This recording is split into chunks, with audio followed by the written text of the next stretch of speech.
Hey, it's William Chang again. So last time I gave you a preview of my CMC Builds app, and this time I'm gonna show you the extra features I added since I did the preview.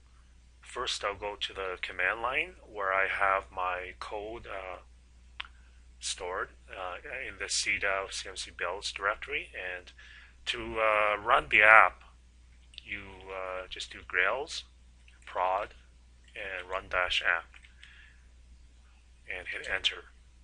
Is I built this app using the Grails framework, and you specify prod to run it in production mode for the optimized performance. If you leave out prod, it's going to run the app in development mode. And run up is just a command. So once the Grails framework has finished starting up the app, it gives you this message that the server is running, and it gives you the URL where it deployed the app to. So I'll just copy this URL. And for this demo, I'm going to use Firefox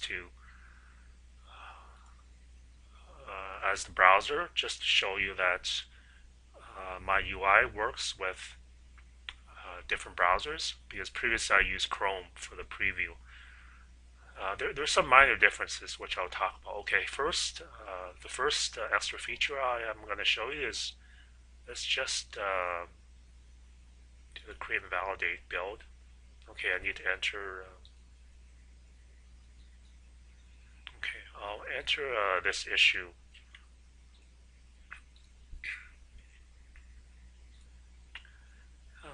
For the config folder,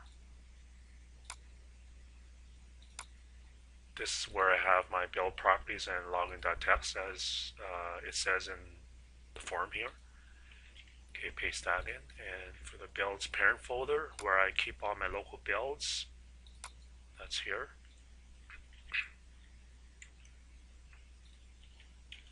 Okay.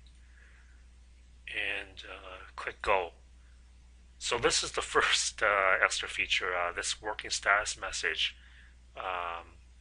This is helpful, especially in browsers where the cursor doesn't go into like the wait cursor, because you see that while this is working for Firefox, it doesn't show the wait cursor, so that's different from Chrome. So this is helpful. Okay, let's go to the command line and see the status. Okay, it did the retrieve of the package issue XML, and it now it's doing the verify with the deploy. The deployment failed. Okay, let's go back to the app. So there's the error message, and if we click go again to just repeat the process, you see I clear out the result box and I show the working text here. By the way, this result box is read-only, so you cannot enter stuff in here, but you can copy and paste if you want. So like copy the result and put it in the email, right? For example. Okay, so this is going on. The next extra feature I added was you see beside the home link, you notice that now there's this clear link too. So this is going to clear out all the inputs that are in the form. Okay, so this finished with the failure again. So if I click the clear, see everything's cleared off from the input boxes. Okay, so these are just minor enhancements for usability that I added, and the more important extra features I added is for validating all the user inputs. Okay, so for the story, let's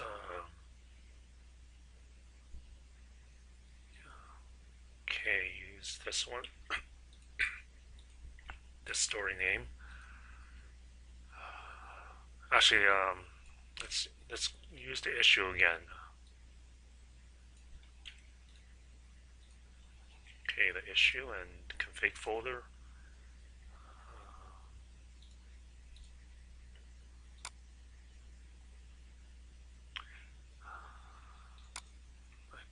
config in the builds parent folder. Sorry I have to do this again, just because I did it clear, remember? Okay, now, this issue exists in my Salesforce org, but if I change this to, like, say, 99, this issue doesn't exist, so let's see what happens. Okay, so it tells me check issues are all valid. It tells me the issue, because if we go to the command line here, you see that there's this message that this issue name was not found in the custom object, the CMC issue custom object in my org. Okay, so we can let's try it with a story. I just want to make sure everything, all my error handling works. So now a story. So this is a valid story in my org, but I'll change it to like 99. That I don't have this, and click go again. Okay, so yeah, it gives me the error, right? Check stories are all valid. This 99 story. Let's change this back to a valid one. Okay, now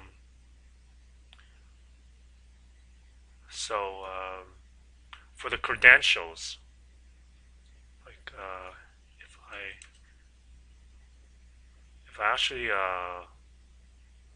leave out the config folder, okay, it tells me a config folder is required. I wonder if I can undo that. No. Okay, I'll put that back in. No, it's this one.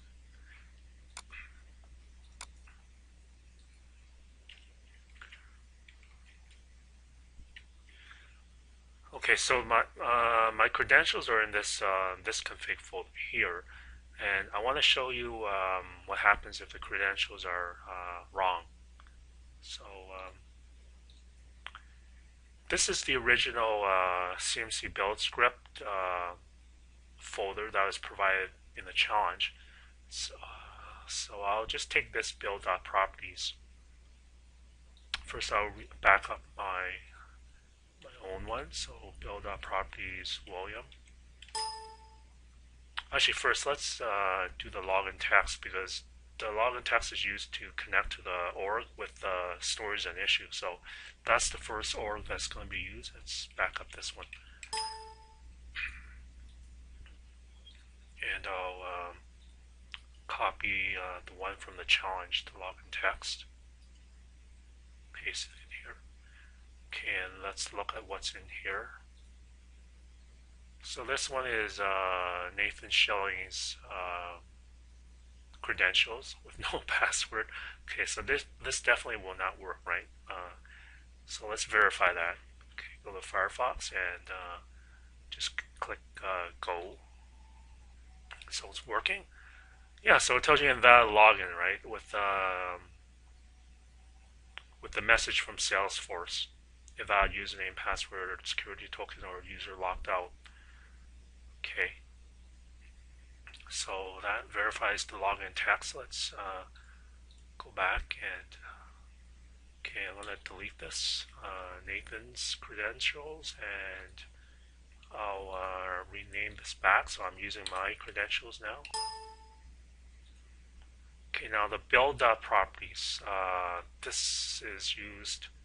Okay, let's just go here and make sure that the credentials are back to mine. Okay, now the build.properties is for running the AND targets, right? For the source and destination orgs. And let me back this up now. So these are my credentials and Salesforce endpoints. And I'll take the one from the challenge build.properties. Okay, let's check the. Okay, this still. Oh, okay, this just finished. Okay, so that's fine. It's using my credentials, right?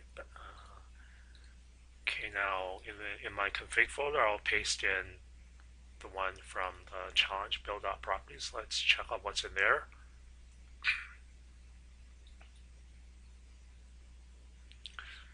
Okay, again, this is Nathan's creds, right? And he's connecting to,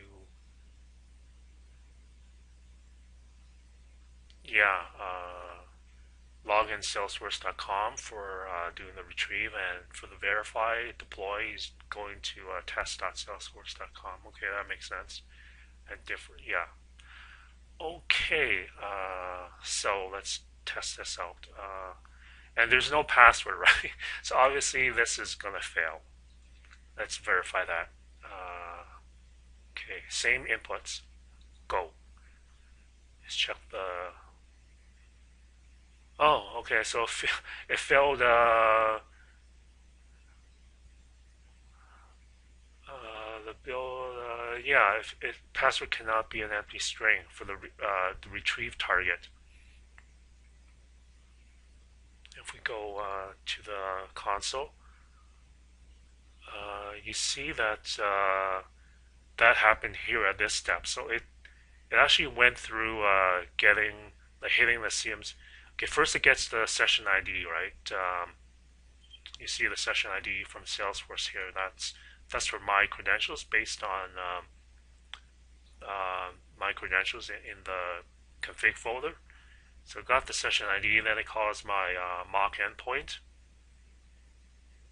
to get the manifest for add and update and for delete, and then it does the ant retrieve with the package story XML, and it the ant target gave this failure message. So yeah,